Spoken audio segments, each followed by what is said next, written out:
আজকে আমাদের গুসকরাতে এসেছিল কৌশানী, তারপরে এখানে ড্যান্স করতে গিয়ে আমাদের সাথে কি কি ঘটনা ঘটলো গাইজ তোমরাই দেখো। তো চলো ব্যাপারটা তোমাদেরকে শুরু থেকে বলি। আজকে আমাদের গুসকরায় ছিল একটা ক্রিকেট ফাইনাল খেলা, আর সেই উপলক্ষে নাকি কৌশানী আসবে, তাই আমরা 3 বন্ধু মিলে বেরিয়ে পড়লাম কৌশানীকে দেখার জন্য। তারপর আমরা গুসকরায় চলে এলাম, আর গুসকরায় এসে কিন্তু আমরা গরম চা খেয়ে নিলাম। গরম চা না খেলে কিন্তু মাথা ঠান্ডা হবে না। আর তারপরে দেখি কৌশানী ঢুকে গেছে, আর এখানে এত ভিড় ভাই কি বলবো। তারপরে কোনোরকম করে একটা জায়গা করে দাঁড়িয়ে পড়লাম, আর এখানে দেখি কৌশানী কিন্তু স্টেজে উঠে পড়েছে। অনেক অনেক শুভেচ্ছা, সবাই নতুন বছর খুব ভালো যাক।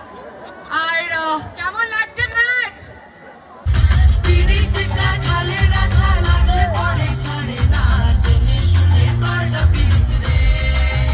একটা গান গেয়েই কিন্তু কৌশানী ম্যাডাম চলে গেল। তারপর আমাদের স্টেজ এলো ডিজে কায়রা।